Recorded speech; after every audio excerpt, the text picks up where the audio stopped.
Quando alguém se sente apaixonado, né, não sei, provavelmente vocês já devem ter sido apaixonados, a gente às vezes perde o chão. O que isso significa? Sai do personagem, sai da personalidade, sai daquilo que é pré-concebido, da zona de conforto, da zona de segurança e se arrisca, faz coisas pelo outro, quer encantar a outra pessoa. Então, nesse sentido, o Eros vai nos aproximando de um estado de amor puro. Por isso que é tão importante essa ponte. Só que para que uma relação seja saudável ao longo da vida, essa energia de Eros ela tem que permanecer lá, tanto quanto a sexualidade e o amor. Porque essas três energias, elas são simbólicas, elas representam um aspecto do eu verdadeiro, do eu essencial. Por isso que nos planos espirituais superiores, essas três energias também estão presentes, só que de uma forma menos egoísta. Então, vamos dizer que essa energia aqui no plano terreno, ela simboliza algo indispensável para o nosso crescimento. Então, o que acontece se uma pessoa ela não tem a energia de Eros dentro do relacionamento?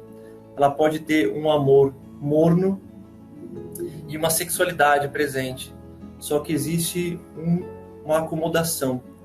A fonte dessa acomodação, a grande origem do desaparecimento de Eros na vida de um casal, na vida de uma pessoa, é a crença de que a gente conhece quem o outro é. Então, quando eu começo a acreditar que a pessoa que está na minha frente, eu já sei tudo a respeito dela, vai desaparecendo o ímpeto de explorar, de conhecer quem é essa pessoa que está na minha frente. Oi, Agatha, bom dia, tudo bem? E isso vai fazendo que exista um desaparecimento da conexão profunda entre as duas pessoas. É quase como entrasse numa zona de conforto, de segurança, de acomodação, o que impede que continue existindo um crescimento mútuo entre as pessoas. Um grande aspecto sobre a energia de Eros, que as pessoas acabam não prestando atenção, é que ela surge espontaneamente. E o motivo disso acontecer é que existe algo de precioso meu naquela pessoa da qual eu estou conhecendo, que isso chama de um espelhamento essênico, quando você tem uma parte de si que o outro vai trazer de volta. Então, muitas vezes a paixão está conectada ao processo de crescimento espiritual e potencial da conexão amorosa entre você e aquele outro ser que está na tua frente. Por isso que Eros é como se fosse quase que um presente divino para nos levar em direção ao conhecimento real do outro. Quando o Eros se transforma num amor maduro, ele permanece na relação. E isso pode perdurar durante muitos anos. Só que para isso aconteça, a gente precisa estar disposto a se desprender da ideia preconcebida de que a gente conhece aquela pessoa que está na nossa frente e continuar com aquela sensação que às vezes a gente tem quando conhece alguém novo, do desconhecido, de querer revelar aquela pessoa, de entender aquela pessoa, quem é essa pessoa, e aquela vontade de querer partilhar quem a gente é. Se uma pessoa ela não entende essa função do Eros, do erotismo na vida, pode querer de uma relação para outra, para sentir essa sensação do desconhecido, de querer revelar quem é o outro ser humano e querer se revelar para outra pessoa. E isso nunca se transforma num amor maduro, mais profundo. Por isso que é legal compreender que Eros, por mais poderoso e sensação gostosa que exista, a função é para nos levar a um estado de conexão maior com a pessoa que está na nossa frente. E aí que vem a beleza do amor, porque o amor seria a conexão profunda, uma conexão sem resistência, sem barreira, né? A ideia do amor incondicional, é um amor que não tem condições, eu não estou exigindo que a pessoa que está na minha frente tenha um comportamento específico. E isso é muito difícil numa relação quando a gente não tem autorresponsabilidade, quando não compreende a questão do espelhamento, de que aquilo que a gente tem de ideias, crenças pré-concebidas dentro de quem a gente é, dentro de quem eu sou, vai ser projetado no outro, na forma como eu interpreto a pessoa que está na minha frente, e as minhas feridas, as minhas chagas emocionais vão ficar criando um disco que se repete, ciclos que se repetem, e eu vou estar sugando, né, puxando, magnetizando a pessoa que está na minha frente para agir de uma forma, às vezes negativa, às vezes dolorosa.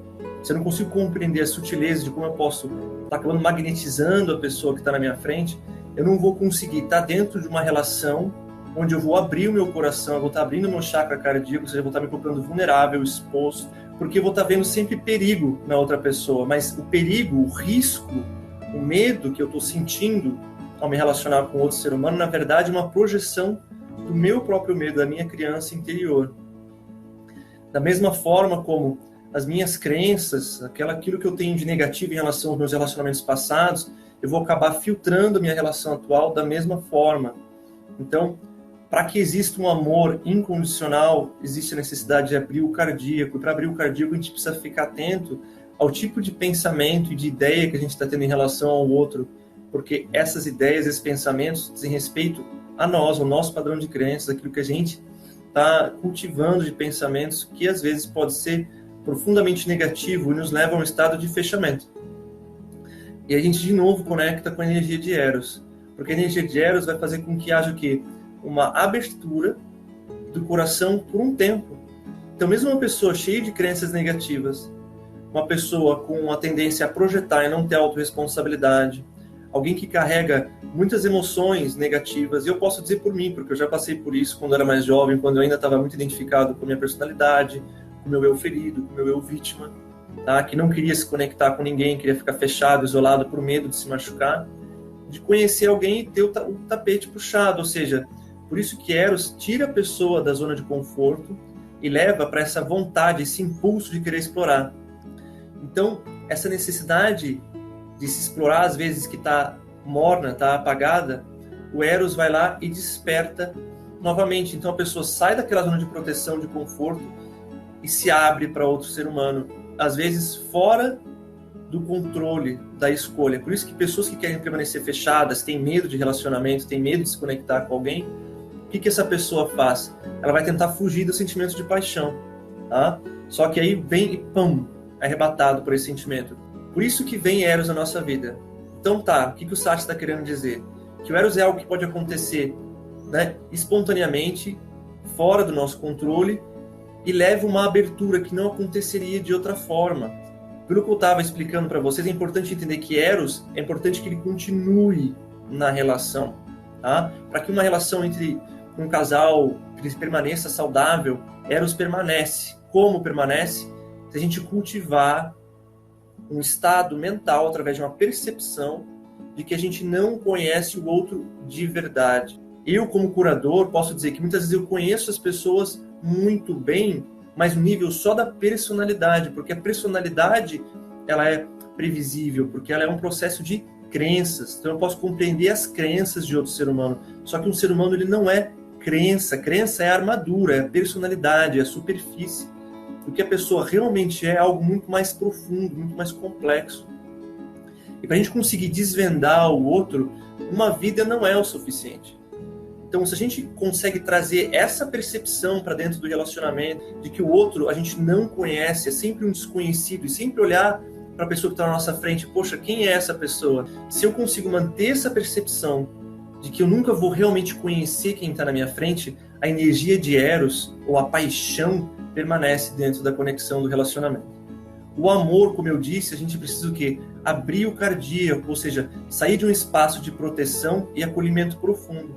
E a grande loucura disso e a beleza de como um relacionamento pode ser uma escola de crescimento espiritual é que, como eu falei para vocês, se eu estou projetando as minhas crenças, as minhas feridas no outro ser humano que está na minha frente, mas eu amo incondicionalmente o outro, eu aprendo a aceitar tudo aquilo que eu estou vendo do outro, na verdade, eu estou, através do relacionamento das minhas próprias projeções, aprendendo a amar quem eu sou, a minha ferida projetada no outro.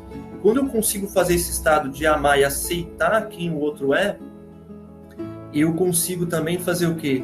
Me amar no processo. E é nesse momento de revelação onde eu consigo me aceitar por completo, espelhado no outro, é que começa o quê? Abrir a visão de quem o outro realmente é.